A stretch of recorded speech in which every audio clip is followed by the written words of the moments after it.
Welcome to Zoom In, Zoom Out, your global look at news from Taiwan. I'm Yuchen Lai. For decades, Taiwan has been the heart of mandopop in the world, but it's also home to a growing scene of techno music. A new documentary series called BPM Ecstasy traces the techno scenes in post-pandemic Taipei as well as Beijing. It follows the connections and exchanges between emerging DJs and musicians between the two cities. The series is presented by both TaiwanPlus and the European Cultural Broadcast Channel, Arte. To better understand the techno scenes in Asia, I spoke with the series director, Olivier Richard. He began our conversation by talking about what led him to making BPM Ecstasy. The idea I'd noticed that the independent scene was very active and creative and fascinating in Asia, especially in China and Taiwan. And I noticed also that Western media, especially French-speaking one, were not dealing with it, surprisingly. So since I was very interested and enthusiastic after what I saw in Beijing and Taipei, I decided to film, to do documentaries about these scenes.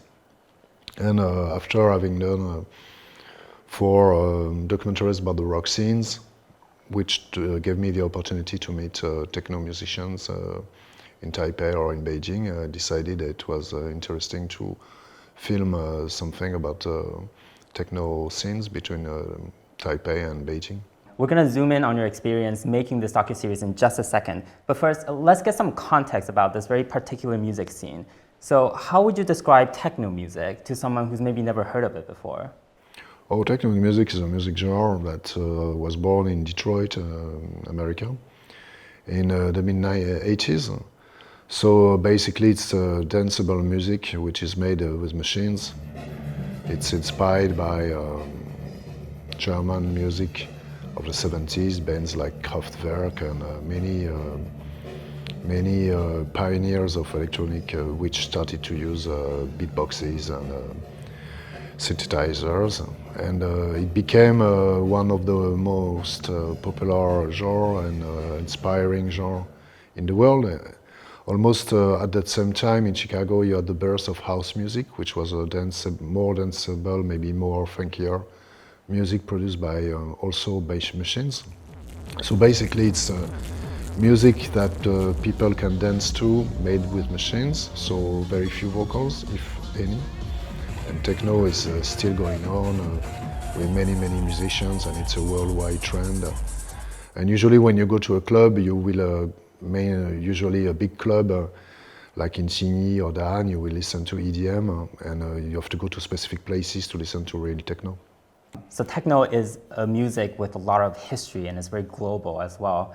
Can you describe some of the places where people would listen to techno music and what kind of people you might find there?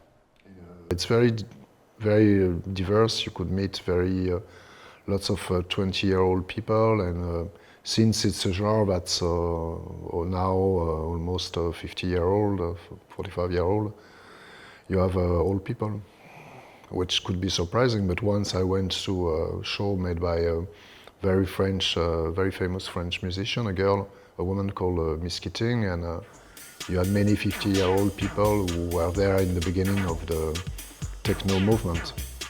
Because the techno movement has been growing up underground in unlawful, illegal parties called free parties. So people were meeting in secret places, in the woods or in fields.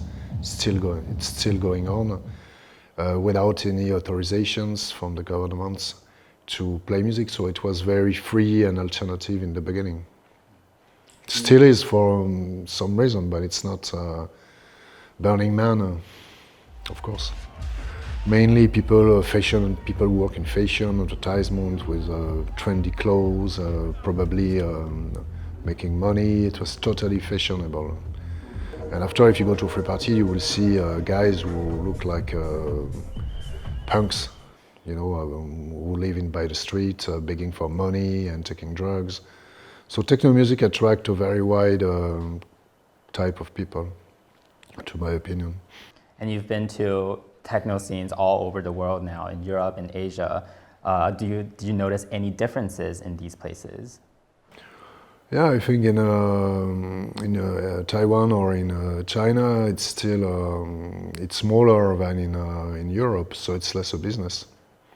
So it's more difficult for Asian artists to make a living out of their music than it is to European ones. It's hard for musicians around the world, especially since the record industry collapsed and the money they could make with streaming is miserable, because streaming industry is a bunch of thefts. They pay shit to the artists, so that's the reason now the artists have to tour more than ever, because now they're making money with their concerts and their performances.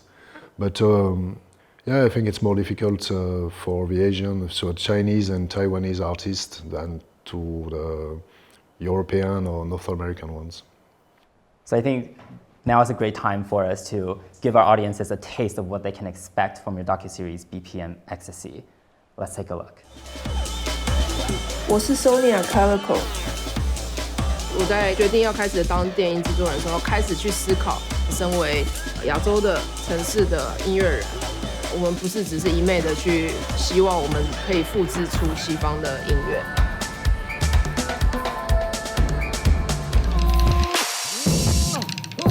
然后很有趣的是，我刚好上礼拜参加一个论坛，就有人在讨论上海的电音场景，然后就提到一个大中华未来主义。Chinese futurism， 他们会强烈的把这个中国的传统的元素，融合到现在的电子舞曲里面。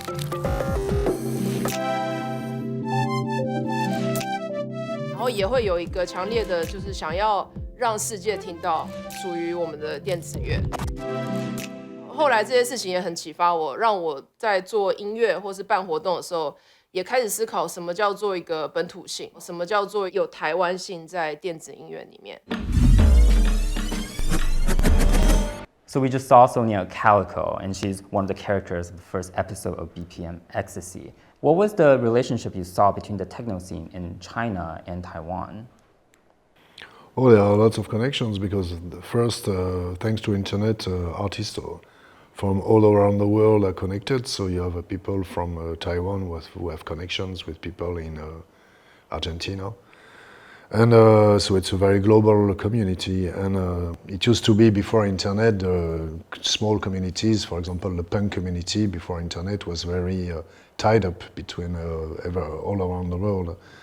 But of course, because of the common history and the common language and the geographical proximity, you have tight connections between Taipei and China, mainland China. So you have the artist, for the Taiwanese artists, it's a logical step to go to China to play, because since the country is huge, you have many possibilities to play. And the mainland China artists like to go to Taiwan, because it's another type of setting for them, and it's other places to play. So you have a mutual respect, many connections, and they inspire each other, you know. So it's like a big family. And in the clip we saw, Sonia mentioned making music that's like specific to Taiwan. Did you feel like throughout the course of 4 episodes of BPM Ecstasy that you heard some potential solutions to the quest?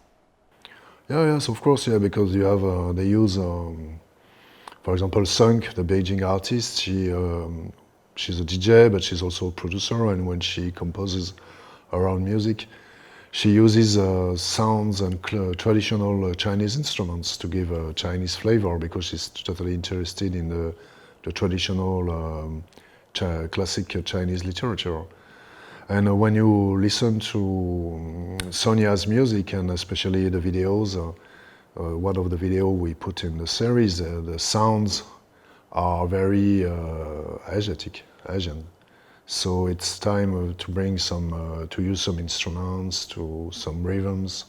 So of course we have, there is some Taiwanese or mainland China techno music which couldn't be produced outside of China, or maybe by people who would inspire themselves from, who would use Chinese or Asian rhythms. But for example, when you have another techno music, there is another techno music which is totally Taiwanese, which is the Sapors. She's an Amis indigenous, and she uses the tribal rhythms of her people's music and she mixes them with techno beats, and obviously it's totally Taiwanese.